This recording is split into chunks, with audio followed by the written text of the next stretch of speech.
Hello everyone, I am doctor Rashmi Nahalwal. इस video में हम आयुर्वेद में वर्णित जो 6 आस्तिक दर्शन हैं उनको कंक्लूड करेंगे कि उनका आयुर्वेद में क्या क्या योगदान है। तो सबसे पहले आस्तिक दर्शनों में आ जाते हैं, सांख्य दर्शन की बात करते हैं। सांख्य दर्शन के जैसे कि हमें पता है कि प्रणेता कपिल मुनि है।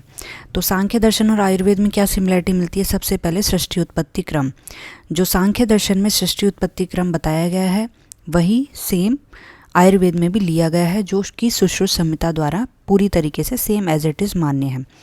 चरक संहिता में थोड़ा अंतर मिलता है सृष्टि उत्पत्ति क्रम में, लेकिन सांख्य दर्शन का और सुश्रुत का सृष्टि उत्पत्ति क्रम सेम है। इसके अलावा प्राणादि जो 5 प्रकार की वायु है, प्राण, उदान, समान, व्यान, अपान, वो भी सांख्य दर्शन में भी वही चीज़ें हैं और आयुर्वेद में भी सेम एज इट इज़ 5 बताई गई हैं। उसके बाद त्रिगुण सिद्धांत आ जाता है, सत्व, रज और तम का। तो जो सत्व, रज, तम सांख्य दर्शन ने माने हैं त्रिगुण, वही त्रिगुण आयुर्वेद में मानसिक दोष के नाम से रज और तम आते हैं। और ये तीनों जो गुण हैं वो मानसिक प्रकृति निर्धारण में काम आते हैं।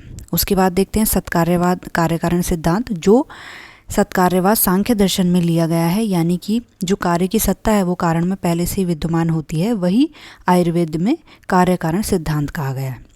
इसके बाद प्रत्यक्ष जो प्रमाण है उसमें प्रत्यक्ष के 8 बाधा के कारण जो सांख्य दर्शन ने बताए हैं वही सेम 8 बाधा के कारण आयुर्वेद में बताए गए हैं, जो कि है अति सन्निकर्षात, अति विप्रकर्षात, आवरणात, करण दौर्बल्यात, मनो अनवस्थानात, समानाभिहारात, अभिभावात और अति सौक्ष्म्यात।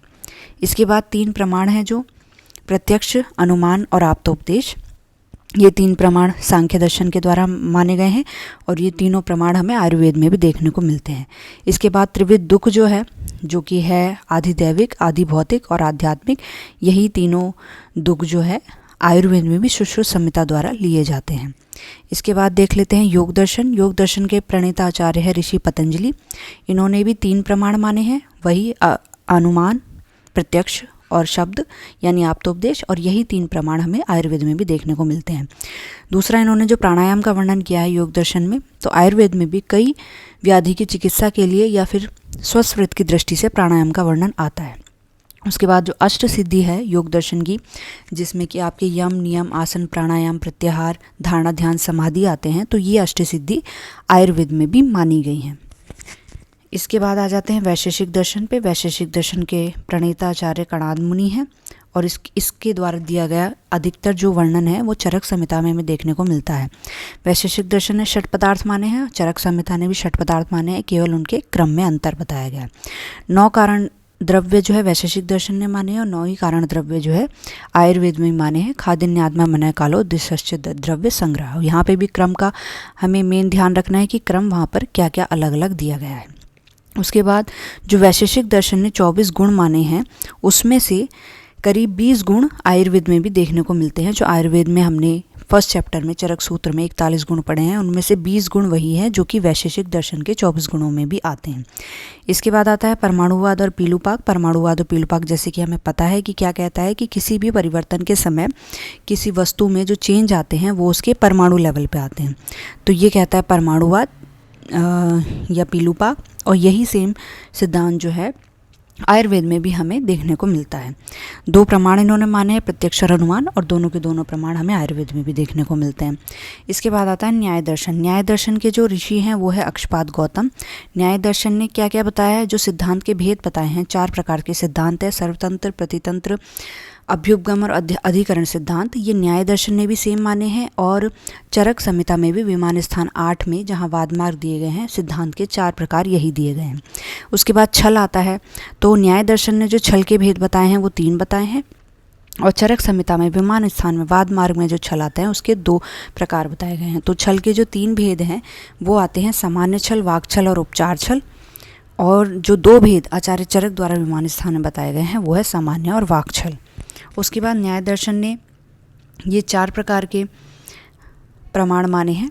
तो जितने भी एक्स्ट्रा 3 से अधिक जो भी प्रमाण मिलते हैं या 4 से अधिक युक्ति, एक युक्ति प्रमाण को भी आयुर्वेद में माना गया है, तो 4 से अधिक जिन भी दर्शनों में प्रमाण मिलते हैं उनको हम उन जो मेन 3 प्रमाण हैं उन्हीं में ही इंडल्ज कर लेते हैं। तो उन सब का जो अभिभव हो जाता है वो उन्हीं मेन 3 या 4 कैटेगरी है प्रमाण की, उसी के अंदर हो जाता है। तो यहाँ के जो 4 प्रमाण हैं वो हमें एज इट इज़ देखने को मिलते हैं आयुर्वेद में भी। उसके बाद वाद की बात की है, वाद न्याय दर्शन ने भी बताया है, और जल्प वितंडा के बारे में आचार्य चरक में भी देखने को मिलता है, आचार्य चरक संहिता में, और न्याय दर्शन में भी हमें देखने को मिलता है। ठीक है, तो फिर ये 4 दर्शन आए। इसके बाद नेक्स्ट 2 दर्शन देखते हैं हम लोग,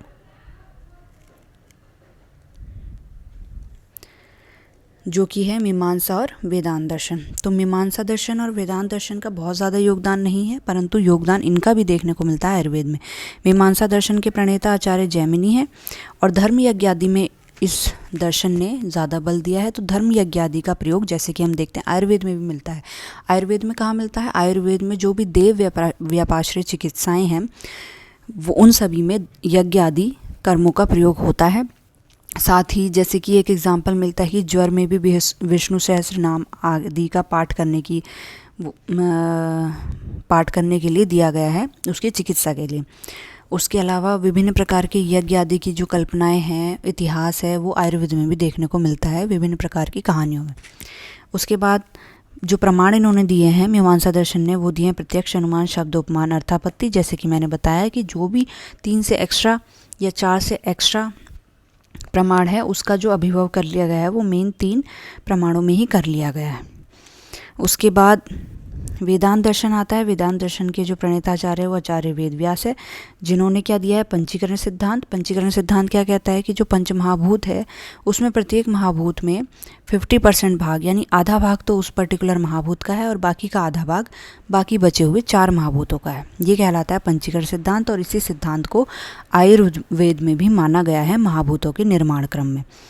उसके बाद इनके द्वारा बताए गए जो प्रमाण हैं वो यहाँ पे देखने को मिलते हैं। अर्थापत्ति और अभाव, इनका जो संयोग है वो इन्हीं जो मेन प्रमाण है उसके अंदर कर लिया गया है। तो इस तरीके से हम देखते हैं कि बेसिकली सभी दर्शनों ने जो प्रमाण माने हैं, तो प्रमाण एक बहुत ही मेजर सिमिलरिटी है दर्शनों और आयुर्वेद के बीच। बाकी सारे पॉइंट्स हम इस तरीके से अगर लिख लेते हैं, नोट्स बना लेते हैं, तो हम ईजिली 10 मिनट्स में उसको रिवाइज कर सकते हैं एग्ज़ाम से पहले। तो ये वीडियो आस्तिक दर्शन के लिए थी, क्विक थी। Thank you.